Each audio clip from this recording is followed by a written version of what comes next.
we are brought up not with an expectancy to hear his voice. The relationship is the key. And he doesn't want to wait for us to get to heaven one day. He wants that relationship on earth. I'm the one that's preparing you for growth. I'm the one that's preparing you to bear fruit. Who better to give me direction on a daily basis related to my purpose, my direction, than Father God? Is the father heart of Father God. Absolutely. Is to teach us so we can grow, not test us that we can fail. It's not our love for him, it's his love for us. Do we have that expectancy, and are we waiting for him to speak to us?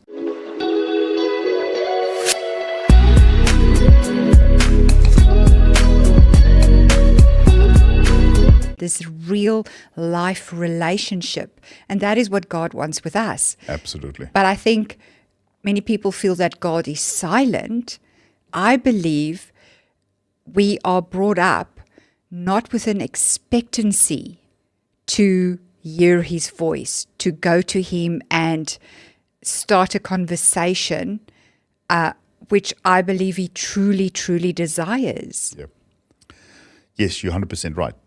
Not only did God want to save us and rescue us from death, he wanted to make us sons and daughters because he desires the relationship. The relationship is the key.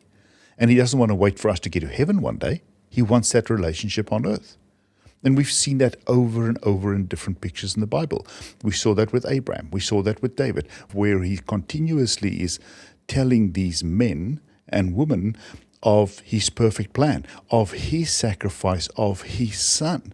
So we see that picture over and over, God wanting to share, wanting that relationship. And that's the exciting thing.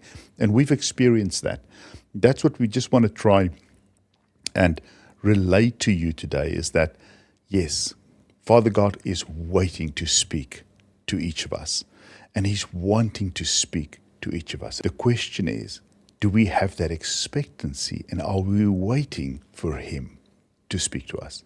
One example, I was driving, when we lived in Colorado in the US, I was driving to the office one morning, beautiful day, blue skies, Colorado skies. When in the snow on the mountain tops. Exactly. Oh, beautiful. And, but we had some difficulty at the office, right? Some clients were had some difficulty. And I was talking to Father God. I said, God, why are you testing me? It's like one test after another, right? It's what's going on. And listening to music. And as I got off the highway, I heard Father God say, Theo, I don't test you. I no longer test you, because testing implies that you can pass or fail. Wow. Testing implies that you can actually do something right or do something wrong. Testing implies that there's still your effort involved. What I do is I'll put you in situations where I'm going to teach you. I'm going to teach you my wisdom, my understanding, preparing you for that next step, for that next growth step. But I no longer test you, because the price that my son have paid is done. It's finished. The supply now comes from him. You are the branch, and I'm the vine dresser. I'm the one that's preparing you for growth. I'm the one that's preparing you to bear fruit. So I will teach you these situations. I'll put you in situations. I will teach you the truths to make you grow. But I no longer test you, because there's nothing required from your side. And that's the example of me asking him a question just out of frustration, right? Yeah. And him saying, no, this is what's going on. But that's the practical. He's done that with us so many times. And I think it's sad that we have direct communication with Father God, the creator of heaven and earth, who is real, and we do not communicate. I mean, to us, that is normal, to you and me, by God's grace. And I feel that many of us feel distant from God in communicating with him in that way, because we don't have a true picture of his realness. Yeah, it goes back to what we discussed in the podcast yesterday, is we have set a different expectation from new Christians. The expectation we set with them is that come back to church and we're going to teach you how to become a Christian. Yeah. And they unfortunately then get busy with the religion of Christianity, as we discussed. Instead of saying, go home, you are now a new man and a new woman. The curtain's been torn. You now have direct access to Father God and Jesus, and they will speak to you. Go and ask questions. Go and expect them to speak, and they will do that. And that is a whole different foundation of expectation. If we set that, now suddenly we have the body of Christ and the sons and daughters of Father God in communication with Him. He's teaching, He's instructing, and now we come back to our community, our church community, and we share what He's been sharing with us.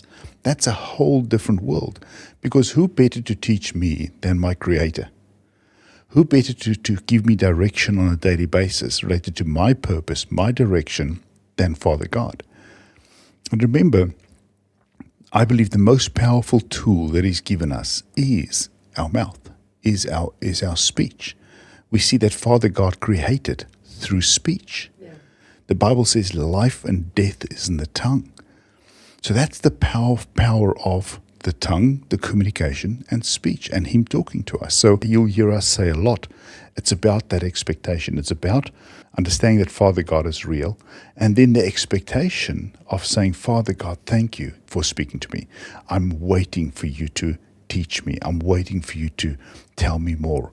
And then for you to go to questions to Him and saying, I read this in the Bible. Please show me more about this. Show me the context of this. Show me your heart. Show me what you think about this, or teach me more about this. And that becomes the foundation. I guess maybe people will now go, is it that easy? Because sometimes there's this expectation of, I have to be holy, I have to be right before I go and speak to Father God. Yeah, and that's two very good points you bring up. And we will discuss that in later podcasts, because you are holy and you are righteous. Yes, you can't move in and out of holiness or righteousness. Yeah. And while you were talking I always love taking it back. We have 3 children, 2 adult children, and then God blessed us with our daughter. And we were discussing how many times He uses her to show us the Father heart as well. And when you were talking, when we raise our children, we don't put tests out there for them to see, is she going to do this? Is she going to do that? What is she going to? No, we teach her in the way she should go. We teach her, listen, if you put your hand on this hot stove, it is going to burn. We're not going to test her and put the stove on and look whether she is going to try it or not. That's not fair. That is not, and I love that we can bring back that is the Father heart of Father God. Absolutely. Is to teach us so we can grow, not test us that we can fail. Absolutely. Because we can't add anything. We can't add anything to the full sacrifice that Jesus have done, Yolanda. No. He's paid the full price. All we now have to understand is that as He is, so are we. And what does that mean for my life? What is it? What does the fullness of that sacrifice mean for my life? And we talked about the 8-fold sacrifice and the 8 sufferings Jesus have gone through so that I can now have life and life abundantly on this earth. But we're still learning what that means. Oh. We're still learning what our full inheritance means on this earth. And it's a constant growth. But what is beautiful is, you always also explain it is as we get closer to God, it's almost an exponential growth that happens. Absolutely. It's just exponentially, I love Him more. I want to spend more time with Him. I want to hear His voice more. Absolutely. I want to be, I just continuously want to communicate. And talking about hearing God's voice, I was up there making breakfast. And I'm like, okay, Father God, because this is how I talk to Father God, right? In my head. I'm like, okay, Father God, we truly feel that this is what you want us to share, and I'm busy cooking, and I'm like, but I don't want to say anything that comes from us. We want to share you. We want to share what you say, and I'm busy cooking, and He's like, well, why don't you just explain what's going on here now? you are communicating, and my desire is to speak the truth. My desire is to let him be glorified. My desire is to let people really experience how real he is, how he wants to, you said it in the previous podcast, it's not our love for Yep. him, it's his love for us. Absolutely.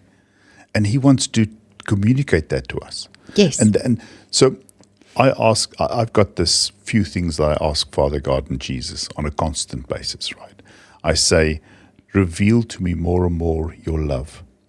Reveal to me more and more the finished work, Jesus, and what that means for my life. What is my inheritance that I can have here? Unveil that for me more and more. Then give me your wisdom. Pour out your wisdom and your contextual wisdom so that I can understand what you want once again for me and my family. And I believe that that is a constant unveiling. That's what Paul said, work out your salvation daily. It's that daily walk, and it's a daily relationship. And that's what Father God wants. He wants to get to know us. He wants us to get to know him. Yes. And that is something that was like, we said it in the beginning as well. Who do you go to first? Do you first go to God, or do you, maybe now people go to AI? I don't even know if anybody goes to their friends. It's like, AI, okay, I have this problem. Yeah. What do I do?